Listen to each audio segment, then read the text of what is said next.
manfaat tangible itu lebih banyak dibandingkan lebih bisa diamati ya dibandingkan dengan benefit yang dalam bentuk uang tadi gitu.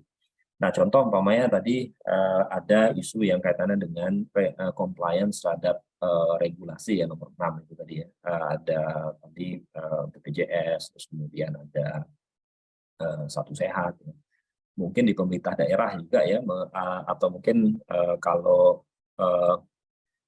kalau di pemerintah daerah itu aset ya, kalau nggak salah ya, aset-aset karena rumah sakit itu dianggap rumah sakit daerah itu dianggap aset ya, atau bahkan dianggap ini ya penerimaan asli daerah PAD ya, dianggap PAD-nya berapa gitu, selalu dilihat gitu, selalu dipantau.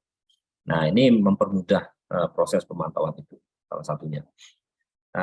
Ini ada beberapa aspek kita lihat contoh-contohnya, umpamanya pengumpulan dan akses data.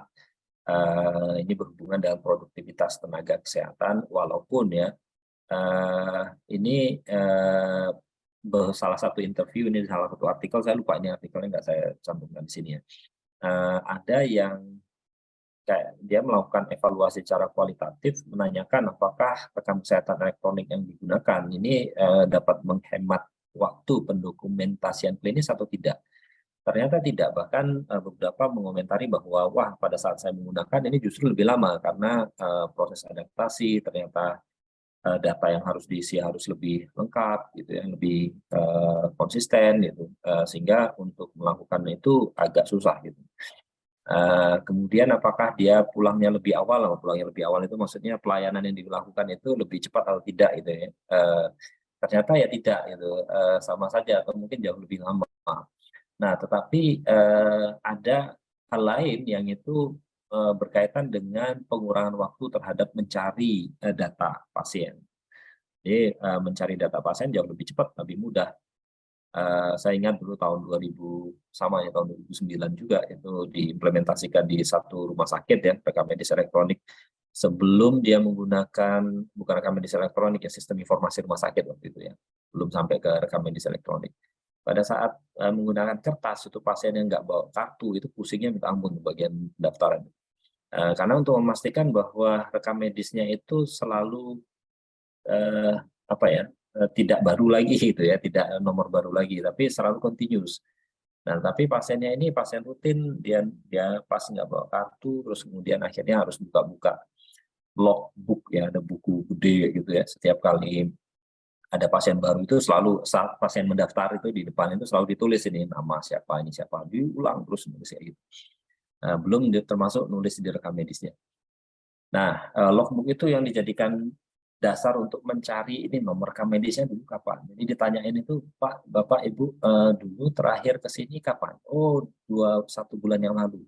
1 bulan lalu itu di awal minggu, tengah minggu, tengah bulan atau akhir bulan? Oh, di awal bulan, oh, baru dicari dari tanggal 1, wah namanya siapa, ini namanya siapa.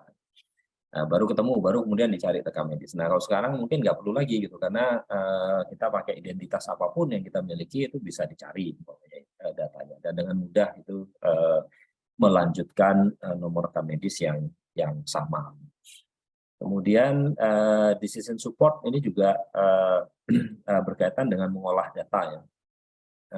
Jadi ketersediaan data pasien, kemudian menurunkan resiko malpraktek. Malpraktek itu maksudnya bukan malpraktek ya, tapi kayak contoh umpamanya mempermudah untuk kayak apa ya, persiapan elektronik dengan menggunakan clinical decision support system, mengurangi potensi untuk interaksi obat umpamanya, atau potensi untuk duplikasi obat ya, karena pasien ini dirawat oleh 3, 4, 5, 6 dokter secara bersamaan, ada obat-obat yang diresepkan yang mungkin bahan aktifnya sama, sehingga ini bisa mengurangi duplikasi ya, dan seterusnya. Jadi ada beberapa yang memungkinkan untuk meningkatkan mutu pelayanan klinis atau justru malah membantu proses administratif ya, skema pembayaran, transparansi biaya, apalagi kalau pasien umum ya biasanya keluarganya pasien itu mungkin ya sering sekali datang ke kasir terus menanyakan ini sudah berapa ya biayanya yang harus dikeluarkan, ini sudah berapa. Ini kalau nggak pakai sistem informasi elektronik ya mungkin akan susah ya menjawab itu ini sudah berapa biayanya, sudah berapa ini karena pasiennya keluarganya akan memutuskan apakah mau terus dirawat atau mungkin APS ya, karena dia pakai biaya umumnya. Kalau dulu mungkin masalahnya situ, kalau sekarang mungkin BPJS nggak perlu ya. Kemudian yang lain itu manajemen bisnis kaitannya dengan negosiasi dengan pihak penjamin, penghitungan unit cost, evaluasi terhadap jenis pelayanan dan sumber daya yang digunakan. Mungkin hal-hal ini akan jauh lebih mudah ya. Kalau negosiasi dan pihak penjamin ini maksudnya mungkin ini ya yang swasta kali ya. Yang swasta kalau BPJS kita tidak ada negosiasi, wajib melakukan. Nah, tapi kalau penjamin barangkali dengan adanya kelengkapan data, pola-pola apa ya penyakit ya yang dilayani, pola-pola biaya itu akan menjadi dasar untuk melakukan negosiasi ya dengan pihak lain. Mempersingkat proses pelayanan ini juga contoh-contoh lain saya kira meningkatkan kepuasan pasien ya, pelanggannya jadi nyaman ya, saya bisa datang kapanpun ya karena ada jadwal dokter yang jelas ya, dan compliance ya terhadap kunjungan ulang itu akan jauh lebih tinggi ya. Jadi pasiennya tidak lost to follow up untuk pasien-pasien yang kronis mau datang terus gitu, setia gitu, pelanggan yang setia. Kemudian penjadwalan pasien jauh lebih baik tadi ya dengan adanya scheduling, lalu kemudian ada mekanisme appointment system,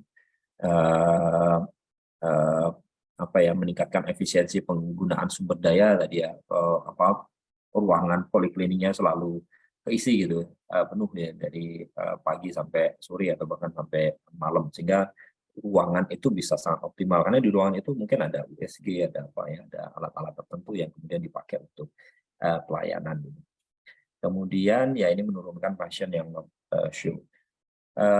Ini yang compliance terhadap regulasi, saya kira tadi sudah didiskusikan sedikit ya tentang mempermudah pelaporan rutin. Banyak yang minta pelaporan apa ya, mungkin di tempat Bapak Ibu barangkali mengenal ada LB1, LB2 ya.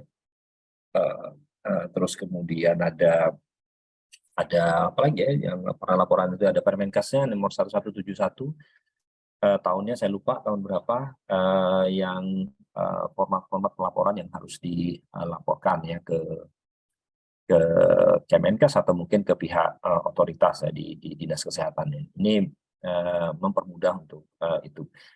Kemudian prosedur klaim pasien juga jauh lebih cepat. Nah, itu yang mungkin yang apa ya yang poin-poin pentingnya ya. Jadi saya kira pertama kalau kita kembalikan ke topiknya bahwa ini evaluasi itu pendekatannya itu banyak ya. Jadi ada perspektifnya itu kita mau ngapain itu, mau menilai existing conditions atau mau mengevaluasi apa yang sudah dilakukan ya. Terus kemudian apakah nanti akan menilai dampaknya ya secara kualitatif ya bagi organisasi, bagi pasien atau bagi sistem kesehatan, ataukah mengevaluasi tadi kaitannya dengan cost benefit evaluations ya.